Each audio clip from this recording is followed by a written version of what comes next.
Ray Griffith welcomed the caress of the ocean breeze. Tiny fish formed a dark cloud near her bare feet. Despite the shimmering loveliness of the aquamarine water, she wasn't enchanted. A few years ago, to be here with Alex would have been glorious. Alex was farther out.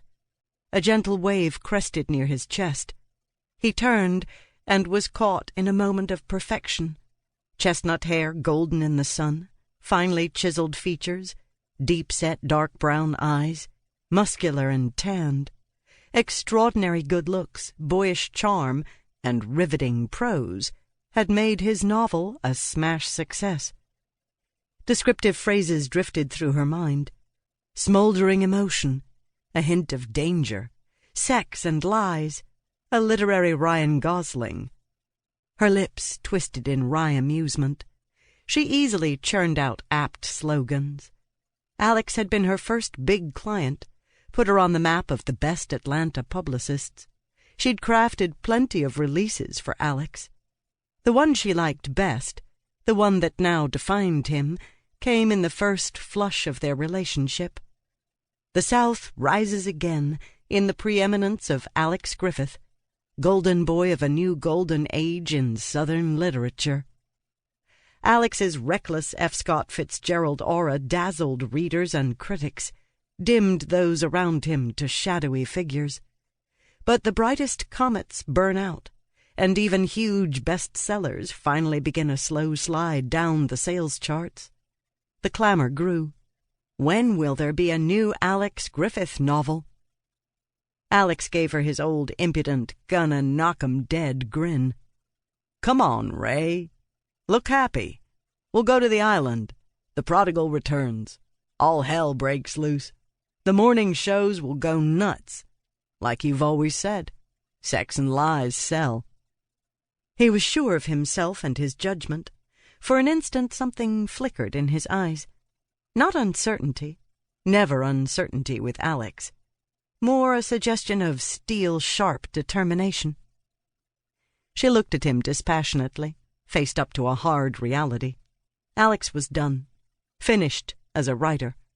Alex had sucked out the marrow of his life, spun heartbreak and danger and meanness and passion into a sprawling, tumultuous family novel. But he'd been there, done that. Now he was an empty husk. Now she knew the reality. Alex had to have real lives, real people to write about.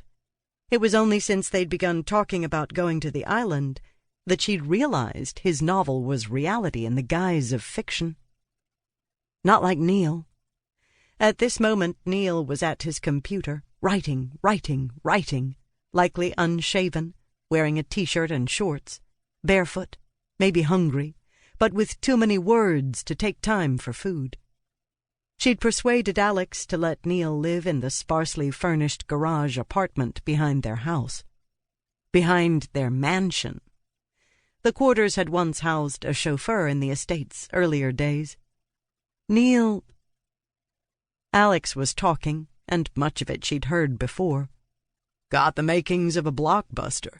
People rocking along, no threats on their horizon. Suddenly everything changes. Once they're scared, everything will be new and fresh. He looked triumphant. I'll get 2 books out of it. She said nothing. If he went to the island, there would be turmoil and confrontations, but there would not be the depths of anguish he'd portrayed in his book. He could fashion a novel, and the book would sell because best-selling authors have a market. But sour feelings, even gut-wrenching fear, didn't offer the breadth and scope of the lives played out in Don't Go Home. Alex believed he was on the cusp of another huge success, even though she'd told him a non-fiction tell-all wasn't enough. These characters weren't famous. They were ordinary people living ordinary lives. For a big success, he needed a new novel. The orders then would be huge, based on the first novel's blockbuster sales. Instead, in his usual Alex-centric way, he believed he could take what happened on his return and write both a tell-all and a sequel to Don't Go Home. If she approved, they would go to the island. The result would be disrupted lives, anger, fury. Did he understand the consequences? Quite possibly. True to himself, he didn't care. He thought more fame and fortune awaited him. But she knew the limitations of tell-all books, unless launched with a sensational twist or sordid revelations about the rich and famous.